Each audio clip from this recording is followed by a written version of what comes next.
Hey guys, it's Mindez here. One of the hobbies I want to do more of is called geocaching, in which people explore the world to find small hidden containers called geocaches. So I thought, why not make some videos about it? So the goal of today's video is going to be to find a cache with the word swamp in the name. Every single one of these dots is a geocache. We can zoom in here. All these little smiley faces are ones that I have found. You can kind of see the area roughly in which I live. And we're going to filter these caches to find a geocache with the word swamp in the name. And I'll explain later on in the video why exactly we're doing this, because that might seem like a bit of a weird goal. So if we come over here to the filters, geocache name contains swamp.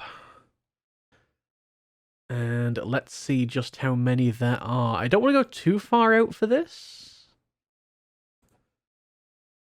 Okay, so that's reduced our numbers significantly. So we're going to have to do a little bit of travelling. That's absolutely fine. This one looks like the closest. This one up here in Bradshaw. That's interesting. Oh, wow. This is like right next to where I grew up. Anyone super old to the channel and remembers the active TSG videos that I made like 10 years ago? It was all in this area. That's kind of a ridiculous coincidence. The cache looks healthy enough. It looks like there's not been any did not finds recently, so the cache is probably still there, which is a good sign. And that's going to be our target for the day. So what I'm going to do is I'm going to turn off the filter, and we're going to have a look at what other caches are in the area that we can do at the same time, and then we're going to plan a bit of a route that we can, have a walk around. Alright, these caches are the ones we're going to focus on. This is a fairly small area. It's going to be a fairly short walk, but that's probably good for a first episode. And there at the very top is the container that we are looking for. And along the way, I'm going to be explaining the basics of geocaching, because this is episode 1, this is the introductory episode.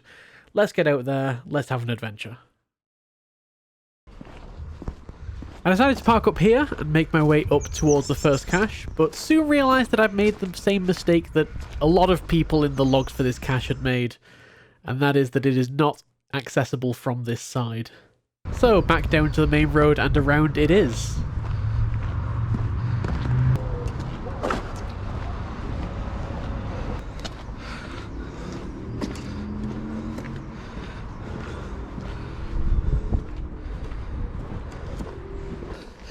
So if you're unfamiliar with geocaching, we have to use the coordinates to find a small container somewhere along this path. This one looks like it's near a school, and it was last discovered 3 months ago, so hopefully it's still there. We'll see. On getting to the coordinates, I started looking around, figuring that it had to be somewhere around the lamppost, or potentially the fence, but most likely the lamppost, because the coordinates looked slightly to the left of the path on the map.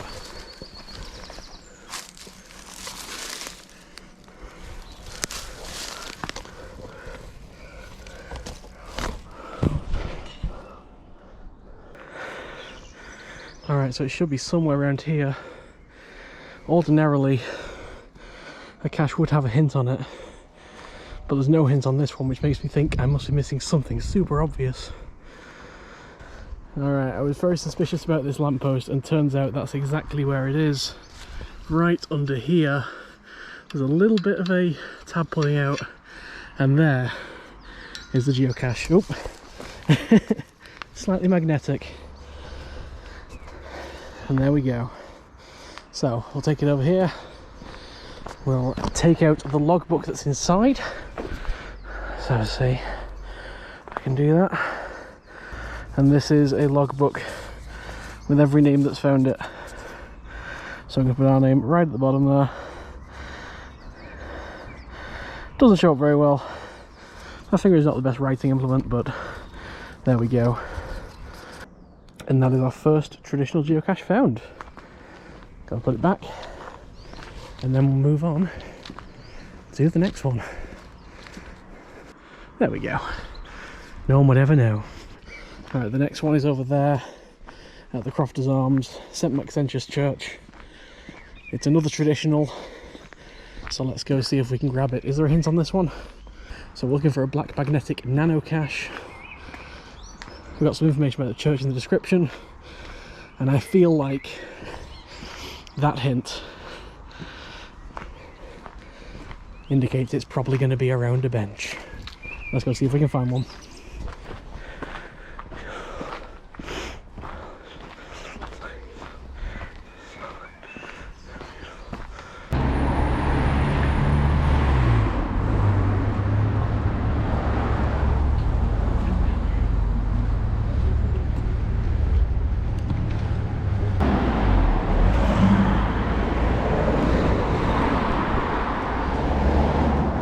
This is St Maxentius Church, and I do see a bench over where the coordinates roughly look to be. Let's be very respectful around this cemetery. Alright, it's probably this bench I'm talking about. It doesn't look like one that I want to sit on particularly. Yeah, it looks like this bench has seen better days. Oh, I think I might see the nano cache though. Nope, just a bit of screw. Oh, well, I see a small little container there. I don't know if that would be it though, but it looks like it might be.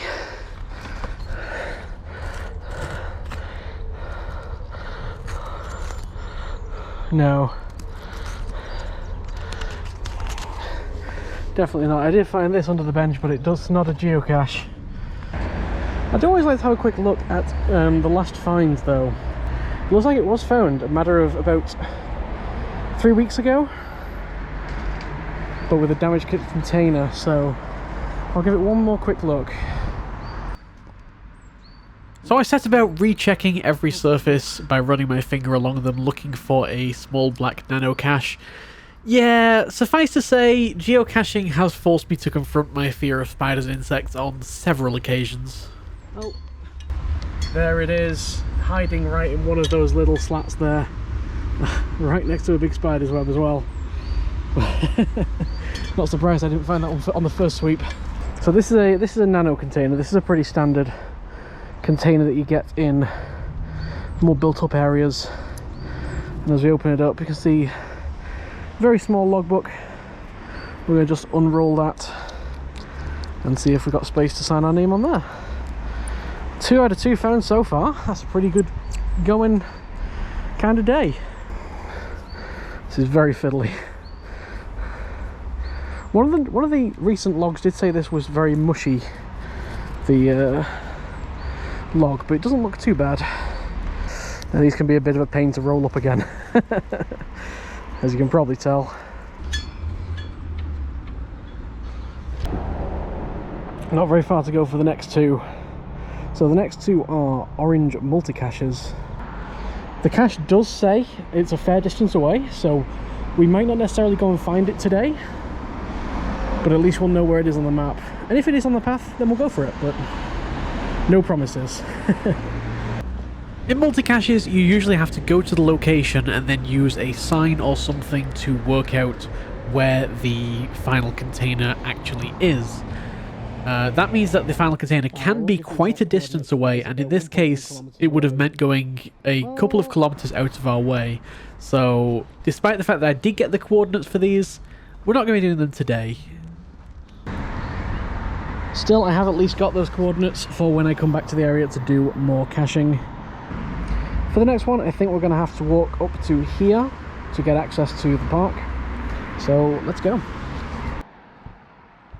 So as we head off towards the next cache, now might be a good time to address the question, why are we doing this? Why am I looking for a cache with the word swamp in the name? To answer that question, I need to talk about trackables. Trackables are objects that you can put in geocaches that have a unique code on them, and you can use this code to track them where they go around the world. One of the fun things about trackables is that you can give them a goal, something unique that that trackable wants to do, or a place that that trackable wants to go to. I was given this trackable a couple of years ago thanks to the wonderful people at Fanboy3, a game shop in Manchester. And the goal that I decided to give it was to visit as many caches that have the names of Magic the Gathering lands in it, because it's a Magic the Gathering themed trackable. Once I've taken this trackable to one cache of each land type, I'm going to release this trackable into the world and let other geocachers take it on their adventures, hopefully to other caches that have land types as well. So hopefully we can find that cache, and I'll be one step closer to releasing my trackable into the world. So we're looking for a mossy log which points down towards the water. Bradshaw Brook running just across there. Hopefully there'll be a nice easy way down to the river. If not, we'll have to do some climbing.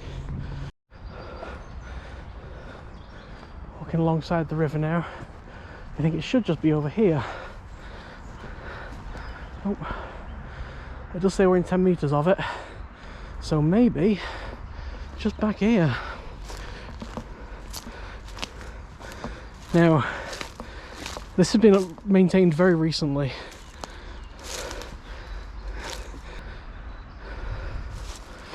So, somewhere around here. Now, I do see this, but it doesn't look like it's in there. So, we're going to have to rummage around a little bit. It does say it's inside a log that goes all the way down to the water. I wonder if it could be right here.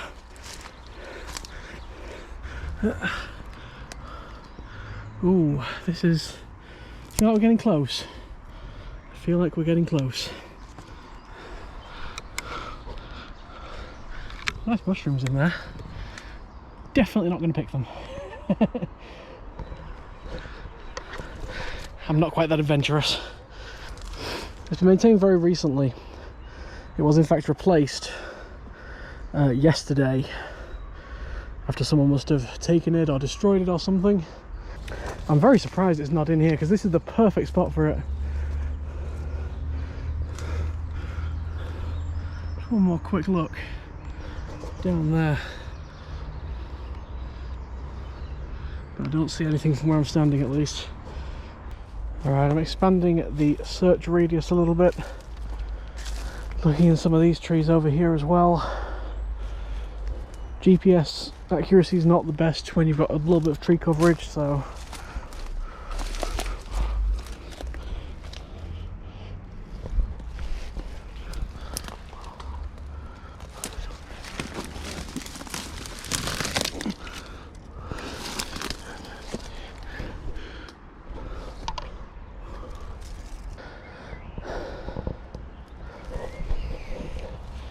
well, unfortunately, I think this is going to be our first failed find of the day. It's possible that it is here somewhere, but all my GPS triangulation skills point me towards at the top of this little log here that's going down to the river, which has the perfect hiding spot in the top of it, and unfortunately doesn't seem to be there, doesn't seem to be anywhere on the floor. If you think you can do better, come try geocaching. I'm bad at it. Now, no finds are just part of the process. That might mean that someone's taken it. It might mean that an animal's destroyed it.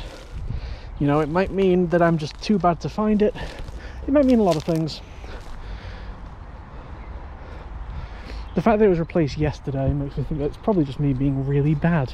But hey ho, we must continue, for the day is getting on.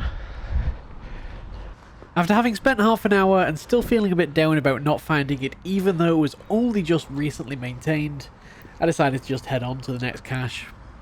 And at this point, I want to extend a huge thank you to the amazing cache owners that have given me permission to go out there and film their caches. This video would absolutely not be possible without you. If you want to make geocaching videos yourself, please make sure to contact the owners of any caches you want to visit and ask for permission first. Some cache owners would prefer that you did not film them, and it is just respectful to make sure that you are acting within the wishes of the cache owners. And if you are a cache owner and you have a nice trail that you don't mind me filming, please don't hesitate to get in touch. My geocaching name is just Mindez. I'm always looking for particularly interesting caches or just particularly interesting locations. So let's get back to the next cache in the direction of the Bradshaw Cricket Club. Alright, there is a car park for a tennis court and cricket club over there, it looks like. So I'm probably not going to get very good footage here. I do think it is down by that river, possibly by the bridge. We don't have many details to go on because this is the entire description of the cache and there is no hint. So we only have the coordinates to go off. So this is going to be quite a difficult find.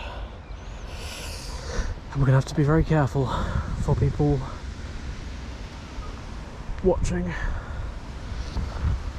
And I used to come this way. I used to go to that crate club every year for a big bonfire and fireworks night. I've not been here in probably 15 years or so. I always like to try and have an alibi. So I'm just trying to pretend to do some wildlife filming. I don't know. I'm trying to film some birds. I've not seen any yet. You know, with my GoPro. Alright, I think now's the perfect time. We're going to go down and have a look.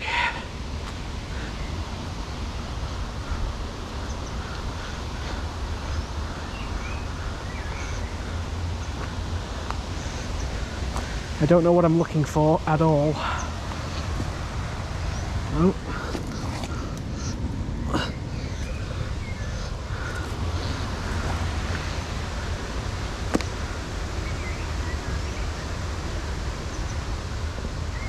Unfortunately,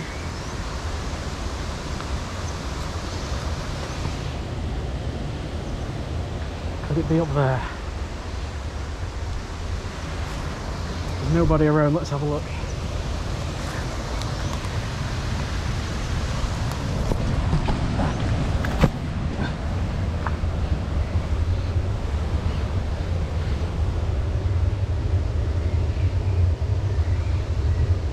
That looks like a cache to me. I'm right over the water here. We're going to be careful. Reach in and find ourselves a fish. Whew. I'm going to take this away from here before anyone sees, real quick, so that we can go find the log. And I found a fish. This is really cool.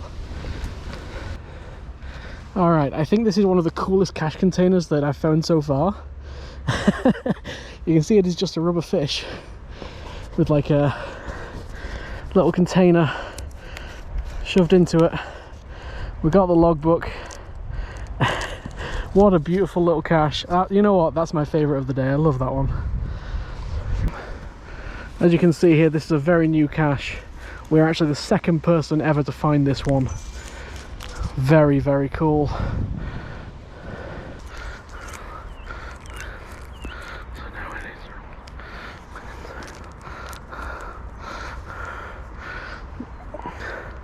Alright, put the log back in, and now we need to go back and replace the container. That's kind of a funny thing about some geocaches, you have to basically get to them twice. Fortunately, nobody has come by this way. There's some people playing tennis, but they're a bit far away and focused on the game. So we should just be able to sneak in and put this right back for the next person to find it. Very glad I didn't fall in as well. I probably shouldn't say that now.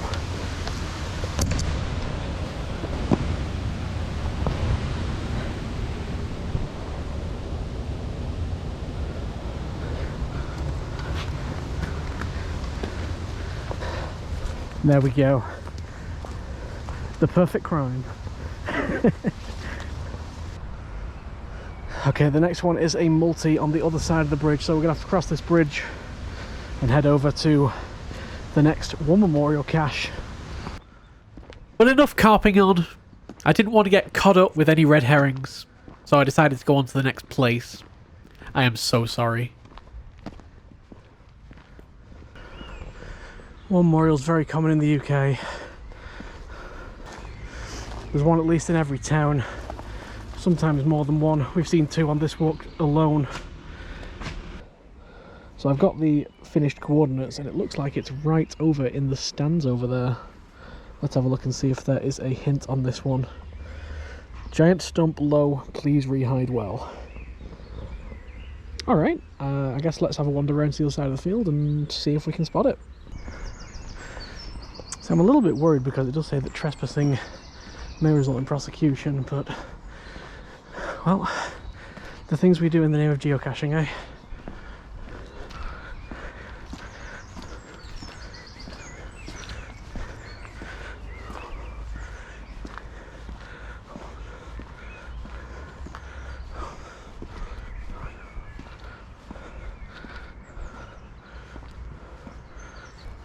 Well, I can see a giant stump.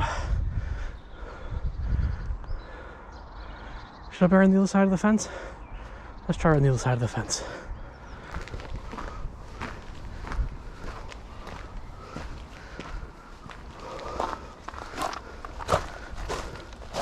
Well, let's see if it's over here. This is looking a lot more secluded, a little bit less open to the elements.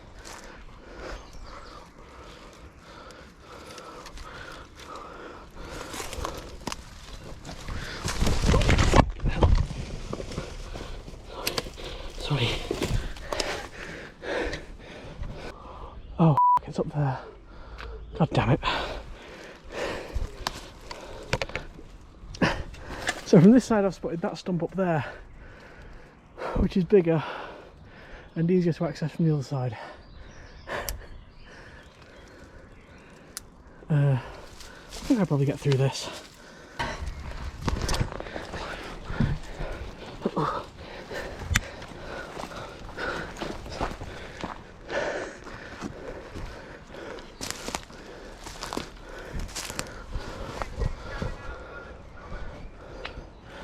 Alright, gotta be quick here.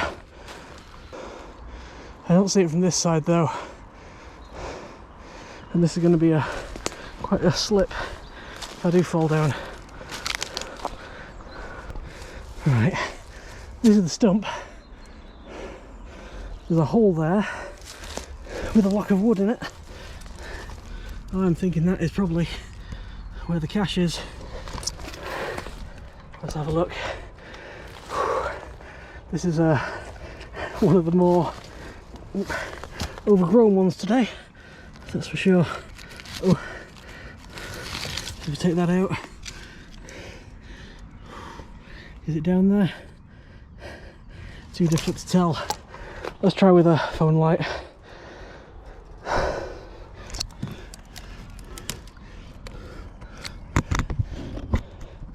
Oh yeah, I think I can see it.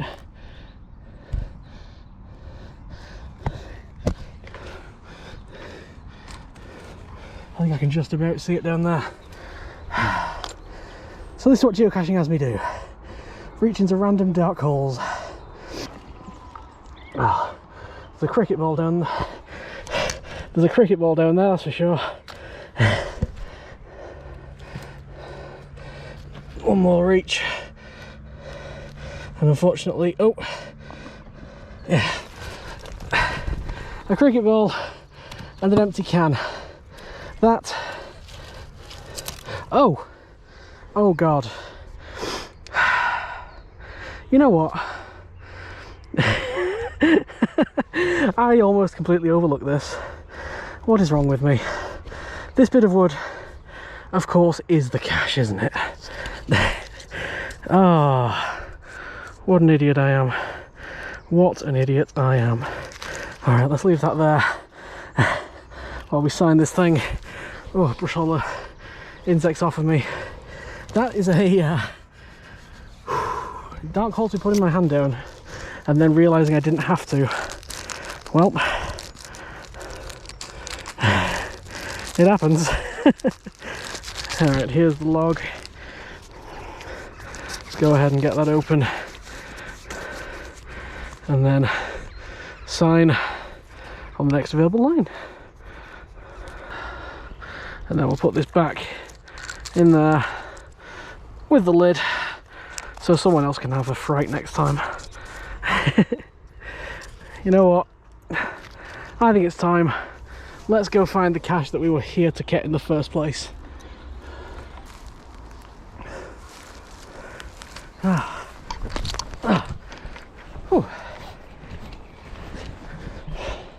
Alright, feel good about that one. My hand doesn't, but I feel good about that one. As I was walking back past the club, which looks closed, I was greeted to the sight of a guy just nodding at me. So yeah, I bet he was watching me. Well, it happens.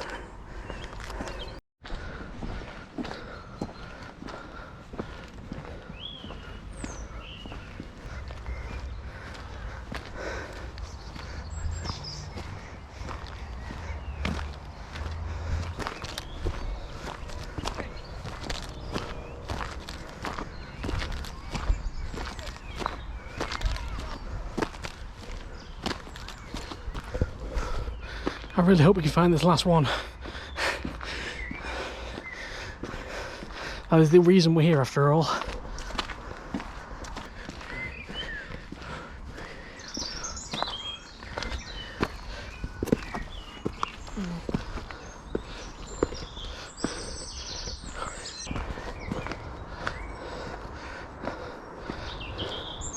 So this area is a little bit swampy, that's for sure. Hopefully it won't be too far off the path. Let's have a look at what we're looking for. Sidestep joint. Alright, let's see if that makes sense when we get there. I can see some steps going down to the left over there.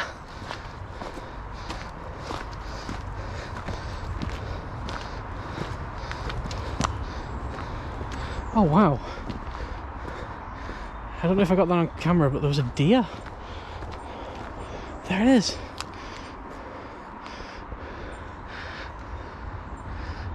Well, all that alibi as a wildlife photographer has really paid off.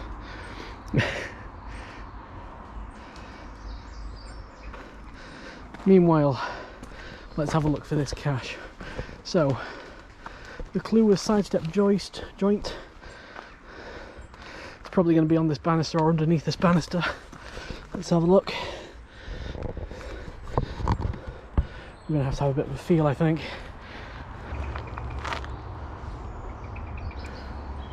Alright, this one's proving a little bit tricky. I've run my hand over the side of the step. Not quite found it yet. Ah, there we go. There we are, right under this stone here. Beautiful. Just dig that out there. And take it a little distance to go inside. So there we are. The trackable has been united with a swamp. That is the second of 5 before I can release this trackable into the wild. And we have achieved our goal. Let's have a look at the log inside. Looking at the recent logs, it looks like this log has been replaced fairly recently, so there's probably not going to be many names on it. Yeah, only a couple. Third to find, at least since it's been replaced. That's definitely not a thing. And you know what, just to celebrate, sometimes people leave little things in caches, and the bag I have, my geocaching everyday carry, has a few little trinkets just for leaving in caches like this. I'm going to put a die in. There we go. Just something nice and small for the next person to be able to find. And now a quick look around, make sure nobody's around as we go back to re-hide it. You know what, today went really well. And as the day ends and we head back to the car, let's reflect on some statistics from the day. Because if there's one thing that geocachers love, it is statistics. Out of the 6 caches that we attempted to find today, we found 5 of them with an 83% success rate, which is pretty good. You know, I've had some 100% days, but I've had some 0% days, so 83% is definitely on the high end. 2 different types of cache, and the Go Fishing Just for Fun cache, which we got second to find on, is the youngest cache that I have ever found. On a similar note, the St. Maxentius cache is now the 10th oldest cache that I have ever found. Find all these stats and more at gcstats.mindez.co.uk, where you'll find all the stats about all the time I've been geocaching. Thank you all so much for watching. Please let me know what you think of the video below. This is the first time I've really tried something like this, so I'm definitely interested in any feedback. I hope you enjoyed my random geocaching adventures, and hopefully I'll see you again for the next time.